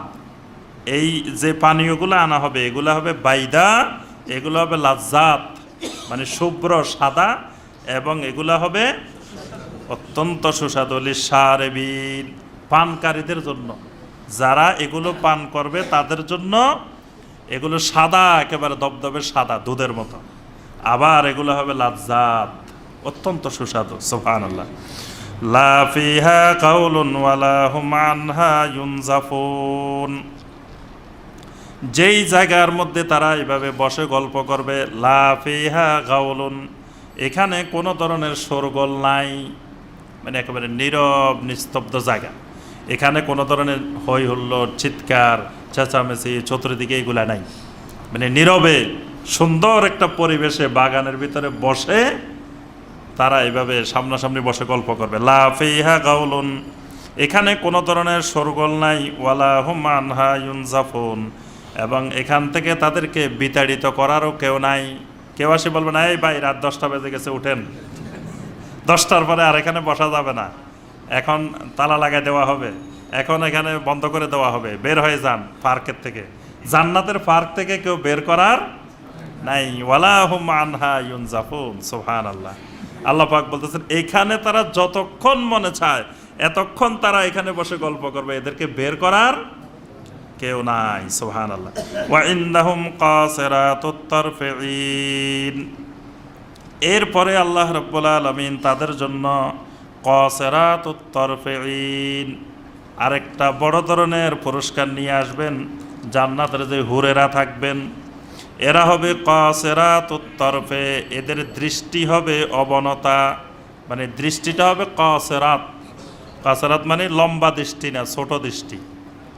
লম্বা দৃষ্টি আর খাটো দৃষ্টি মানে এরা আজে বাজে দিকে তাকায় না, বিভিন্ন দিকে তাকায় না, তাকাইব খালি যার জন্য জান্নাতে সেই নির্ধারিত তার দিকে তাকায়, আর কোনো দিকে তাকায় না। এই জন্য আল্লাহ পাক এদের বৈশিষ্ট্য বলছেন কাসিরাতুত তারফে, এরা শুধু তাদের দৃষ্টিটা একেবারে সীমিত, মানে চারিদিকে তাকায় না। চারিদিকে তাকাইলে তো চোখ খারাপ হয়ে যায় বেশি বেশি তাকাইতে থাকলে। তো জান্নাতের যে নারী এদের বৈশিষ্ট্য হলো কাসিরাতুত তারফে। আল্লাহ পাক বলছেন এদের দৃষ্টিটা একেবারে সীমিত দৃষ্টি। এরা হবে মানে এরা হলো ঝর্ণা ধারা যেরকম প্রবাহিত হয় এদের সৌন্দর্যের ধারা এরকম প্রবাহিত হবে। মানে এদের সৌন্দর্য এমন সৌন্দর্য যে মনে হবে যে এদেরকে বানানোই হয়েছে সৌন্দর্যের জন্য, মানে এদের সৌন্দর্যটা ঝর্ণা দ্বারা প্রবাহিত হওয়ার মতো। আর ঝর্ণা দ্বারা প্রবাহিত হওয়ার আরেকটা অর্থ হলো, দেখবেন বৃষ্টি আসলে অনেক সময় যে জোরে পানি প্রবাহিত হয়, এটা অল্প সময়ের জন্য, কতক্ষণ পরে আবার বন্ধ হয়ে যায়। বৃষ্টি শেষ, পানি কতক্ষণ পরে চলে যায়। কিন্তু ঝর্ণার পানি যেটা আসে এটা কিন্তু আসতেই থাকে কন্টিনিউ, এটা বন্ধ হয় না। তা আল্লাহ পাক বলতেছেন দুনিয়ার নারী যেটা, এটা হলো বৃষ্টির পানির মতো, মানে এটা এই সৌন্দর্যটা শুধু অল্প কিছু সময় চলতে থাকে, পরে আস্তে আস্তে শেষ হয়ে যায়। কিন্তু জান্নাতের যে সৌন্দর্যটা হুরদের, এটা হলো এটা মানে আর বন্ধ হওয়ার মতো না, এটা একই রকমের প্রবাহিত হতেই থাকবে, এটা ঝর্ণা ধারার মতো। এই জন্য আল্লাহ পাক এখানে দুইটা সিফাত বলছেন, ওয়া ইনদাহুম কাসিরাতুত তারফিন কাআন্নাহুন্না বাইদুম মাকনুন। আল্লাহ পাক বলেন তারা যেমন মনে হবে যে বাইদুম মাকনুন, সংরক্ষিত, সুরক্ষিত, যে মানে এমন জায়গা যেখানে মানে সুরক্ষিত শুভ্র কোনো জিনিস রাখা হয়, কোনো মণিমুক্তা রাখা হয়। বাইদুন মানে স্বাভাবিকভাবে ডিম, কিন্তু এখানে ডিম বোঝানো হয়নি, এখানে বাইদুম মাকনুন মানে দেখা যায় যে দেখবেন যে মুরগি যখন ডিম পাড়ে বা যে কোনো কিছু ডিম পাড়ে, ডিমটা সব জায়গায় পাড়ে না, একটা নির্দিষ্ট জায়গায় তারা ডিমটা পাড়ে। আবার কিছু কিছু মুক্তা আছে যেগুলো সব জায়গায় থাকে না, এগুলো একবারে নির্দিষ্ট বিশেষ বিশেষ জায়গায় এগুলো পাওয়া যায় বাইদুম মাকনুন। আবার কিছু কিছু আপনার হরিণের মধ্যে মেশক আছে, এই মেশকটাও সব জায়গায় থাকে না, সব হরিণের মধ্যেও থাকে না। এবং যেই হরিণের মধ্যে মেশকে থাকে এই হরিণটা গভীর জঙ্গলে থাকে, যেটাকে মানুষ দেখে না। তাহলে ওইটাও বাইতুম মাকনুন, মানে গোপনীয়, কঠিন গোপনীয়, সুরক্ষিত থাকে। আবার শরীর পেটের ভিতরে যেখানে ডিমটা থাকে সেটা কিন্তু আপনি যদি বলেন যে 1 মাস পর্যন্ত একটা ডিম ফাটবে, তো এত 1 মাস প্রতিদিন অপেক্ষা করতে পারবো না, একদিন কাটি 30টাই লই ফেলবো, তাহলে কি কাটলে 30টা পাওয়া যাবে? হ্যাঁ, তাহলে ওইটার জন্য একটা সুরক্ষিত জায়গা আল্লাহ পাক নির্দিষ্ট করে রেখেছেন। এই জন্য আল্লাহ পাক হুরদের কথা বলছেন কাআন্নাহুন্না বাইতুম মাকনুন, এরা হলো সুরক্ষিত একবারে শ্বেত শুভ্র নারী। সুবহানাল্লাহ। মানে এদের চরিত্র, এদের আখলাক, এদের শারীরিক কাঠামো, এই সব কিছু হলো ধবধবে সাদা বাইদা, মানে পরিচ্ছন্ন।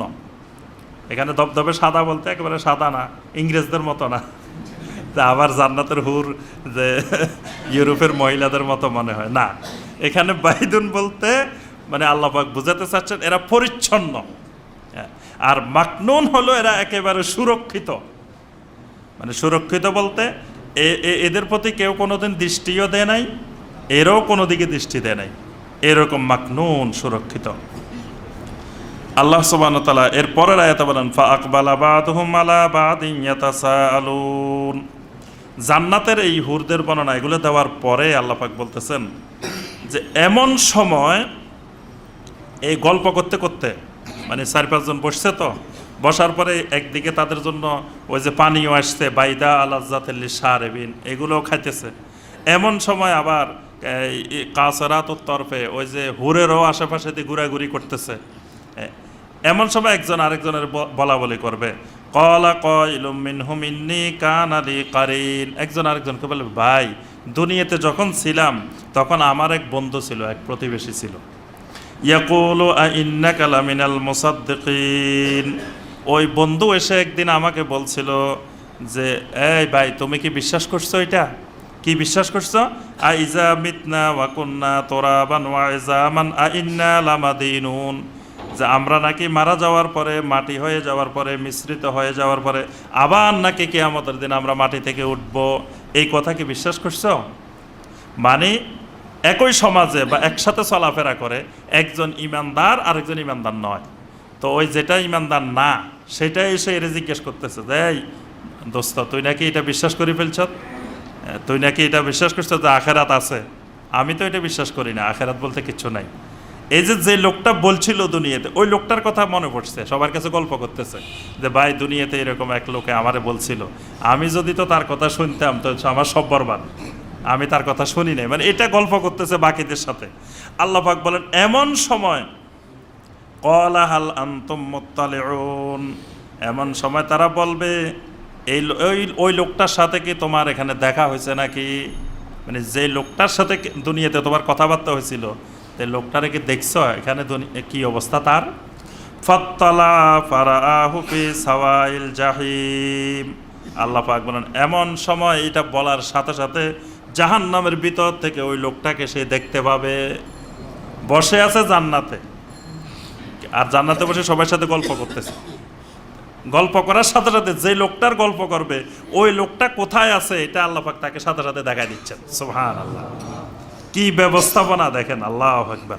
আপনি জান্নাতে বসে কইবেন এই আমাদের সরকার বাড়ি মসজিদের ইমাম সাহেব হুজুর কই, এক জায়গায় বসে কইবেন, দেখবেন যে সাথে সাথে আল্লাহ পাক দেখাই দিবে কোথায় আছে। সুবহানাল্লাহ। আমরা এই যে তাফসিরে যারা আসেন, অনেক ভাইকে আমরা চিনি, পরিচিত। কিয়ামতের ময়দানে কমে যে আরে আমরা তো সরকার বাড়ি মসজিদে একসাথে তাফসির শুনছিলাম, তো আজকে ওই ভাইটা কোথায়, তার সাথে তো দেখা হইলো না, অমুক ভাই কোথায়, অমুক ভাই কোথায়। যখন যে ভাইয়ের কথা মনে করবেন, সুবহানাল্লাহ, আল্লাহ পাক সাথে সাথে দেখার ব্যবস্থা করে দিবেন। সুবহানাল্লাহ। আবার নবী সাল্লাল্লাহু আলাইহি ওয়াসাল্লাম হাদিসে বলছেন কিয়ামতের ময়দানে দুনিয়াতে যাদের সাথে যাদের পরিচয় হইতো, দেখা সাক্ষাৎ হতো, কিয়ামতের ময়দানেও তাদের সাথে তাদের দেখা সাক্ষাৎ হবে, পরিচয় হবে। আবার যাকে যে মহব্বত করে তার সাথে তো তার হাসরে হবে। সুবহানাল্লাহ। আমরা একজন আরেকজনকে মহব্বত করি না? কি বলেন, সবাই করে না মনে হয়? তো যদি আমরা সবাই একজন আরেকজনকে মহব্বত করি তা আমাদের হাসরও তো একসাথে হবে ইনশাআল্লাহ। কারণ আল্লাহ রাসূল বলছেন আনতা মাআ মান আহবাবতা, তুমি যাকে মহব্বত করো, যাকে পছন্দ করো, তার সাথেই তোমার হাসর হবে। তা আমরা যেহেতু একজন আরেকজনকে মহব্বত করি, তা আমরা তো হাসরের ময়দানে একসাথেই থাকবো।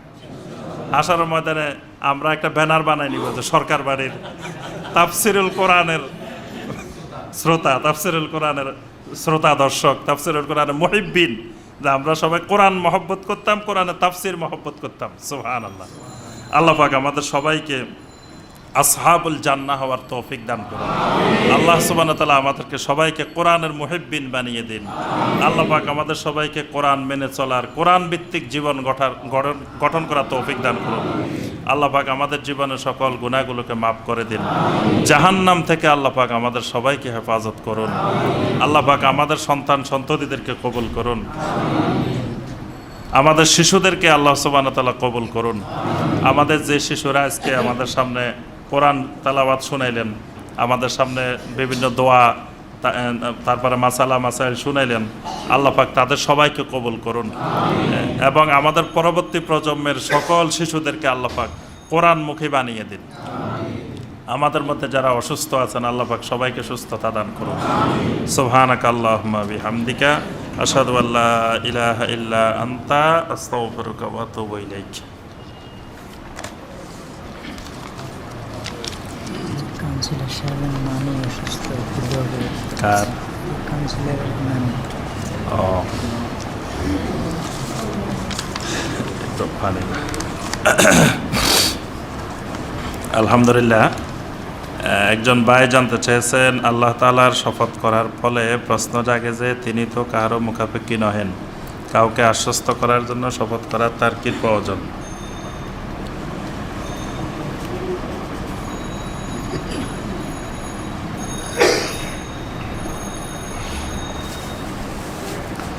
জি, এটা আমরা তো গত তাফসিরে আলোচনা করছি যে আল্লাহ সুবহানাহু ওয়া তাআলার শপথ করার প্রয়োজন নেই। আল্লাহ পাক শপথবিহীন কোনো কথা বললে ওইটাই শপথের থেকে অনেক বেশি।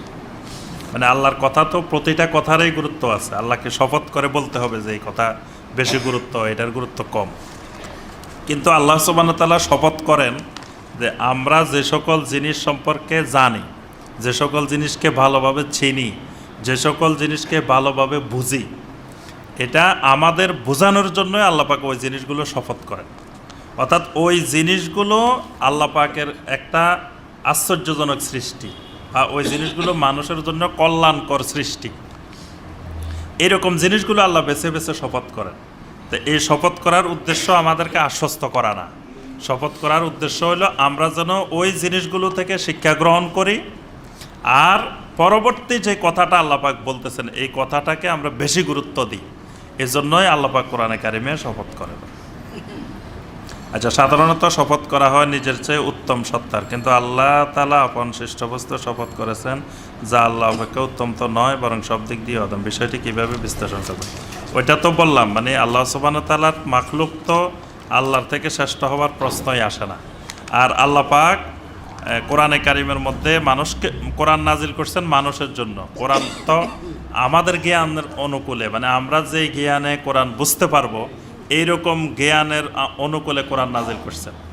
আল্লাহর জ্ঞানে, আল্লাহর এলেমে যদি কোরআন নাজিল করতেন তাহলে তো আমরা একটা শব্দও বুঝতাম না, কারণ আমাদের জ্ঞান হলো ওয়ামা উতীতুম মিনাল ইলমি ইল্লা কলিলা, আমাদের এলেম হলো একেবারে সামান্য। তো এই সামান্য এলেমে যেই কোরআন দিলে বোঝা যাবে, আল্লাহ এইরকম করে একবার সহজ করে, মানে আমাদের সাধারণ জ্ঞানের অনুকূলে কোরআন নাজিল করছেন। তো সুতরাং সেখানে আল্লাহ যে কসম করছেন, এই কসমগুলো আমাদের জ্ঞানের অনুকূলে বোঝার জন্য কসম করছেন, কিন্তু আল্লাহর আলোকে আল্লাহর তো কসমের দরকার নেই। জি, দরুদে নারিয়ে দিয়ে আমল করা যাবে কি না? দরুদে নারিয়ে বলতে কোনো হাদিসে এরকম কোনো দরুদ নাই। এটা আমাদের দেশের কোনো কোনো বইয়ের মধ্যে পাওয়া যায়। দরুদে নারিয়া, নারিয়া মানে আগুন, আগুনের দরুদ। দরুদে নারিয়া মানে আগুনের দরুদ, মানে এটাও নাকি আগুনের মতো কাজ করে, এটা একবারে জ্বালায় পড়ে ছারখার করে দেয়, এরকম কাজ করে দরুদে নারিয়া। তো যেহেতু নবী সাল্লাল্লাহু আলাইহি সাল্লাম আমাদেরকে শিক্ষা দেন নাই, নবী সাল্লাল্লাহু আলাইহি সাল্লাম কোনো হাদিসে এরকম দরুদ বলেন নাই, সাহাবাই কেরাম জীবনে কোনোদিন এই দরুদ শুনেনও নাই, পড়েনও নাই। যুগে যুগে সালফে সালেহীন, আমাদের তাবেইনে কেরাম, তাবেইনে কেরাম, আইম্মাই কেরাম, তারাও শুনেন নাই। ইমাম আবু হানিফা রহমতুল্লাহ আলাইহি, ইমাম শাফি রহমতুল্লাহ আলাইহি, তারাও কোনোদিন এই জাতীয় দরুদ শুনেন নাই। তা আমরা এই জাতীয় দরুদের দ্বারে কাছে না যাওয়াই ভালো, কারণ দরুদ একটা এবাদত। এবাদত কেউ বানানোর মালিকানা নাই, এবাদত কেউ বানাইতে পারে না। এবাদত নবী সাল্লাল্লাহু আলাইহি সাল্লাম যেগুলো শিখিয়েছেন সেগুলো এবাদত। নবী সাল্লাল্লাহু আলাইহি সাল্লামের শিখানোর বাইরে এবাদত করার দরকার। নবী সাল্লাল্লাহু আলাইহি সাল্লাম যেগুলো শিখাইছেন আমাদেরকে এবাদত, সেগুলো তো করতে পারি না, তো সেগুলো বাদ দিয়ে আবার নতুন এবাদত বানানোর দরকারটা কি? নবী সাল্লাল্লাহু আলাইহি সাল্লাম যে দরুদ শিখাইছেন সেইগুলো আমরা পড়ার চেষ্টা করি, আর বাইরের নতুন দরুদ দরকার নেই। জিহ্বাকে আর্দ্র রাখার জন্য দরুদ ইব্রাহিম পড়া যাবে কি না? জিহ্বা তো এমনিই আর্দ্র থাকে সব সময়। তাই নবী সাল্লাল্লাহু আলাইহি সাল্লাম বলছেন জিহ্বাকে আল্লাহর জিকির দিয়ে ভিজাই রাখো। ভিজাই রাখতে হবে আল্লাহর জিকির দিয়ে। তো দরুদ আল্লাহর জিকির, দরুদ ইব্রাহিম যেটা বলছেন এটা আসলে দরুদ ইব্রাহিম বলতে কোনো দরুদ না। এটার মধ্যে ইব্রাহিম আলাইহিস সালামের নাম আসছে দেখি আমরা অনেকে এটারে দরুদ ইব্রাহিম বলি, কিন্তু নবী সাল্লাল্লাহু আলাইহি সাল্লাম এটাকে দরুদ হিসাবে শিখিয়েছেন। তো সুতরাং এটা একটা দরুদ, দরুদ আল্লাহর জিকির। দরুদ পড়বেন একসাথে, আল্লাহর জিকিরও হবে। তিনটা ফজিলত একসাথে দরুদের মধ্যে। 1 নম্বরে এটা আল্লাহর জিকিরে সওয়াব পাইবেন, 2 নম্বরে দোয়ার সওয়াব পাইবেন, 3 নম্বরে নবী সাল্লাল্লাহু আলাইহি সাল্লামের মহব্বত অর্জন হবে। মানে 3টা আমল একসাথে দরুদের মধ্যে। প্রথম নম্বরে এটা আল্লাহর জিকির। আপনি বলবেন আল্লাহুম্মা সাল্লি আলা মুহাম্মদ, আল্লাহুম্মা বলছেন না, আল্লাহর জিকির হইল না? আপনি ছোট্টটাও যদি বলেন সাল্লাল্লাহু আলাইহি ওয়াসাল্লাম, সাল্লাল্লাহু, সাল্লা আল্লাহ, আল্লাহ বলতেছেন না? যতবার দরুদ পড়তেছেন ততবার কিন্তু আল্লাহর জিকির হচ্ছে।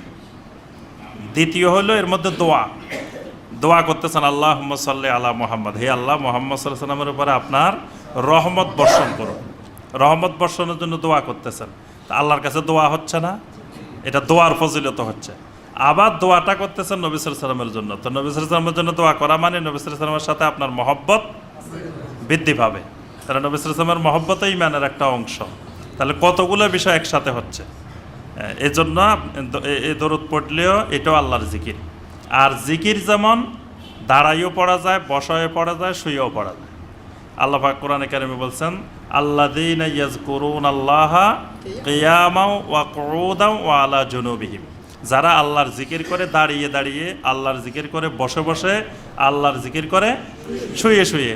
তো দরুদ যেহেতু আল্লাহর জিকির, এটা দাঁড়াইও করা যাবে, বসে বসেও করা যাবে, শুয়ে শুয়েও করা যাবে। তবে কিছু জায়গা আছে এগুলো নবী সাল্লাল্লাহু আলাইহি ওয়াসাল্লাম নির্দিষ্ট করে দিয়েছেন। এই সকল জায়গায় আপনি নিজের ইচ্ছা মতো করা যাবে না। যেমন তাশাহুদ, তাশাহুদের মধ্যে আপনি নবী সাল্লাল্লাহু আলাইহি ওয়াসাল্লামকে সালাম দিবেন, বসে বসে দিবেন না দাঁড়ায় দিবেন? যদি বলেন যে আল্লাহ রসুলকে বসে সালাম দিলে বেয়াদবি, তাহলে তো তাশাহুদের মধ্যে আপনি যখন আসসালামু আলাইকা আইয়ুহান নাবিয়্যু ওয়া রাহমাতুল্লাহি ওয়া বারাকাতুহু বলবেন, তখন দাঁড়ায় যেতে হবে, নামাজ হবে। বেশি মহব্বত দেখাতে যায় নামাজে বাতিল। তারপরে আপনার আল্লাহুম্মা সাল্লি আলা মুহাম্মদ ওয়া আলা আলি মুহাম্মদ পড়বেন বৈঠকের মধ্যে, শেষ বৈঠকে। তো এটাকে দাঁড়ায় পড়বেন না বসে পড়বেন? বসে বসে। তাহলে এখানে দরুদ বসেই পড়তে হবে, দাঁড়ায় পড়া যাবে না। আবার কিছু কিছু জায়গা আছে দাঁড়াই পড়তে হবে, বসা যাবে না। যেমন খুতবা, জুমার খুতবা দিচ্ছি, জুমার খুতবার মধ্যে দরুদ পড়ি না? এখানে কি বসে বসে দরুদ পড়া যাবে? জুমার খুতবা তো দাঁড়াই দিই, এখানে দাঁড়াই দরুদ পড়তেছি, এখানে কিন্তু বসে দরুদ পড়তেছি না। আবার আপনি ঘুমাইতেছেন, শুইতে গেছেন, শোয়ার সময় আল্লাহর জিকিরের মধ্যে শোয়ার যে জিকিরগুলো আছে সেখানে দরুদও আছে। তা আপনি শুয়ে শুয়েও আল্লাহর জিকির দরুদ করবেন। এই জন্য এটা আল্লাহর জিকির হিসাবে সবসময় আমরা পড়ব। এর মাধ্যমে আল্লাহর জিকির দ্বারা জিহ্বা ভিজিয়ে রাখা হবে আর ফজিলত হবে। আল্লাহ পাক আমাদের সবাইকে তৌফিক দিন। সুবহানাকাল্লাহুম্মা বিহামদিকা আশহাদু আল্লা ইলাহা ইল্লা আনতা আস্তাগফিরুকা।